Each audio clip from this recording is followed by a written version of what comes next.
زوجہ سے جو ہم بستری ہے وہ صرف اسی راستے میں جائز ہے جس سے اولاد ہوتی ہے، کیونکہ عورت کو اللہ نے بنایا ہے نسل بڑھانے کے لیے. تو کوئی بھی ایسا ہم بستری کا طریقہ اختیار کرنا جو نسل بڑھانے کا ذریعہ نہ ہو، یعنی وہ نیچرل نہ ہو، تو وہ حرام ہے. تو اس میں اللہ نے یہ حکم دے دیا.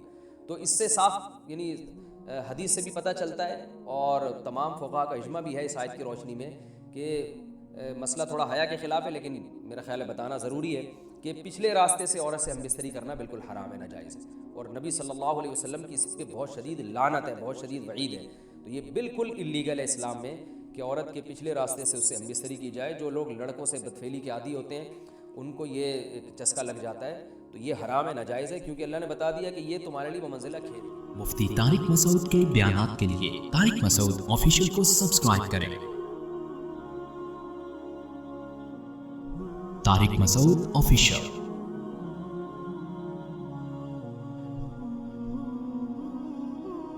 اللہ نے ارشاد فرمایا نساؤکم حرث لکم، تمہاری عورتیں تمہارے لیے بمنزلہ کھیت کے ہیں. حرث عربی میں کھیت کو کہتے ہیں. تو بمنزلہ کھیت کے ہیں. جیسے بیج ڈالا جاتا ہے کھیت میں اور اس سے پیداوار بڑھتی ہے، تو عورت کی جو ایک حیثیت ہے، نیچر نے جو اس کی ایک حیثیت متعین کی ہے، وہ بھی ایک نسل بڑھانے کا ذریعہ ہے، جس میں مرد کا جو اسپم ہے وہ بطور بیج کے ہے اور جو اولاد ہے وہ ایک پیداوار کی طرح ہے. تو اللہ نے یہ یاد رکھیں، اس آیت کو نا بہت سارے غیر مسلموں نے عورت کے خلاف بہت نیگیٹیوٹی پھیلائی ہے کہ دیکھو اسلام عورت کی توہین کرتا ہے، اس کو کھیتی سے تعبیر کرتا ہے.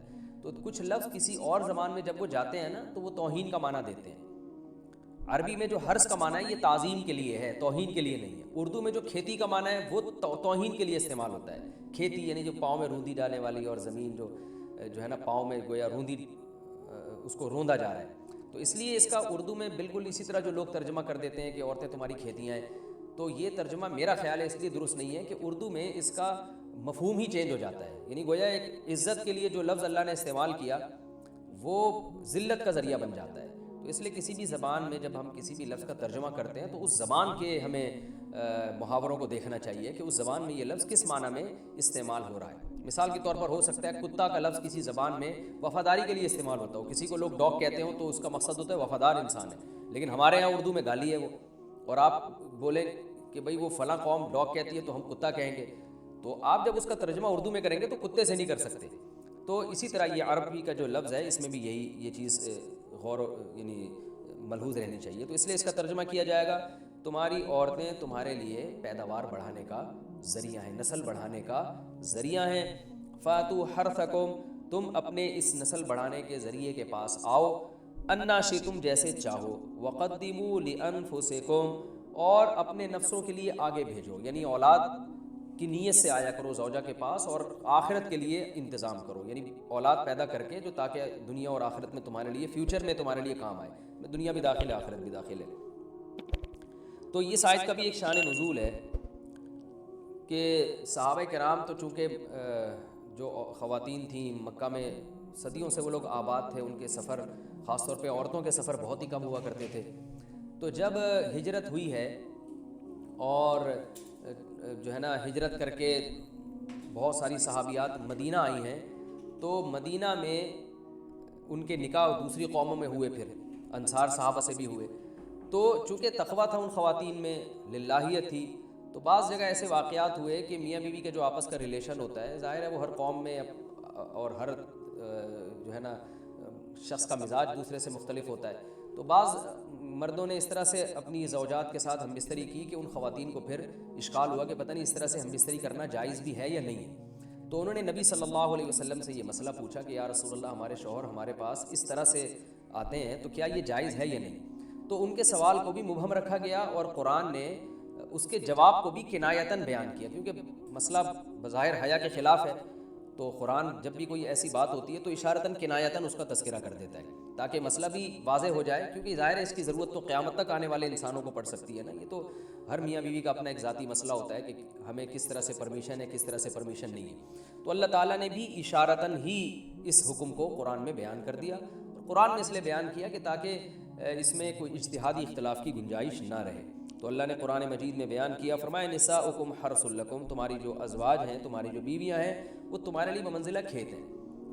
کھیت کا مطلب کیا ہوتا ہے؟ پیداوار بڑھانے کا ذریعہ. تو تو اس میں سب سے پہلا مسئلہ تو قرآن نے یہ بیان کر دیا کہ زوجہ سے جو ہم بستری ہے وہ صرف اسی راستے میں جائز ہے جس سے اولاد ہوتی ہے، کیونکہ عورت کو اللہ نے بنایا ہے نسل بڑھانے کے لیے، تو کوئی بھی ایسا ہم بستری کا طریقہ اختیار کرنا جو نسل بڑھانے کا ذریعہ نہ ہو، یعنی وہ نیچرل نہ ہو، تو وہ حرام ہے۔ تو اس میں اللہ نے یہ حکم دے دیا۔ تو اس سے صاف یعنی حدیث سے بھی پتہ چلتا ہے اور تمام فقہاء کا اجماع بھی ہے اس آیت کی روشنی میں کہ مسئلہ تھوڑا حیا کے خلاف ہے، لیکن میرا خیال ہے بتانا ضروری ہے کہ پچھلے راستے سے عورت سے ہم بستری کرنا بالکل حرام ہے، ناجائز ہے، اور نبی صلی اللہ علیہ وسلم کی اس پہ بہت شدید لعنت ہے، بہت شدید وعید ہے۔ تو یہ بالکل اللیگل ہے اسلام میں کہ عورت کے پچھلے راستے سے اس سے ہم بستری کی جائے۔ جو لوگ لڑکوں سے بدفعلی کے عادی ہوتے ہیں ان کو یہ ایک چسکا لگ جاتا ہے، تو یہ حرام ہے، ناجائز ہے، کیونکہ اللہ نے بتا دیا کہ یہ تمہارے لیے بمنزلہ کھیت کے ہیں۔ تو اس میں قرآن نے وہ جو سوال تھا نا اس کی طرف اشارتاً جواب دے دیا، اور آگے فرمایا فاتو حرثکم، تم اپنے کھیت کے پاس آؤ، یعنی پیداوار بڑھانے کا جو ذریعہ ہے اس جگہ کی طرف آؤ، انا شئتم، جیسے چاہو، یعنی باقی جس طرح سے تم چاہو زوجہ سے ہم بستری کر سکتے ہو، اس میں کوئی خاص طریقہ متعین نہیں ہے۔ میاں بیوی کا ایک دوسرے سے کوئی پردہ نہیں ہے، ہن لباس لکم وانتم لباس لہن، یہ دونوں ایک دوسرے کے لیے لباس ہیں، تو اس میں طریقہ کار کوئی بھی ہو سکتا ہے، کسی بھی طرح سے کرنا چاہو ایک دوسرے سے لطف اندوز ہو سکتے ہو، لیکن فاتو حرثکم، آنا موضع حرث میں ہے۔ حرث کا مطلب اس جگہ کی طرف آنا ہے جہاں سے نسل بڑھتی ہے، کسی اور راستے کی طرف۔ اس سے صاف طور پر جو ہے نا وہ جو فاسق فاجر لوگوں کی جو برائی ہے جو لڑکوں سے بدفعلی کے نتیجے میں پیدا ہوتی ہے، اس کا اللہ نے قلع قمع کر دیا کہ اس کی اسلام میں بالکل اجازت نہیں ہے۔ باقی طریقہ کار کیا ہوگا یہ تمہارے اوپر، اس کی اللہ نے تمہیں اجازت دی ہے۔ وقدموا لانفسکم، اور چونکہ بار بار حرث کا تذکرہ ہو رہا ہے کہ نسل بڑھانے کا، اس لیے اللہ نے فرمایا کہ قدموا لانفسکم، اپنی ذات کے لیے فیوچر میں انتظام کرو۔ قدموا کا مطلب آگے بھیجو اپنی ذات کے لیے سرمایہ۔ کیا مطلب کہ جب زوجہ سے ہم بستری کرو تو نیت اولاد کی ہونی چاہیے، تاکہ وہ اولاد دنیا میں بھی اور آخرت میں بھی تمہارے لیے ذخیرہ بن جائے۔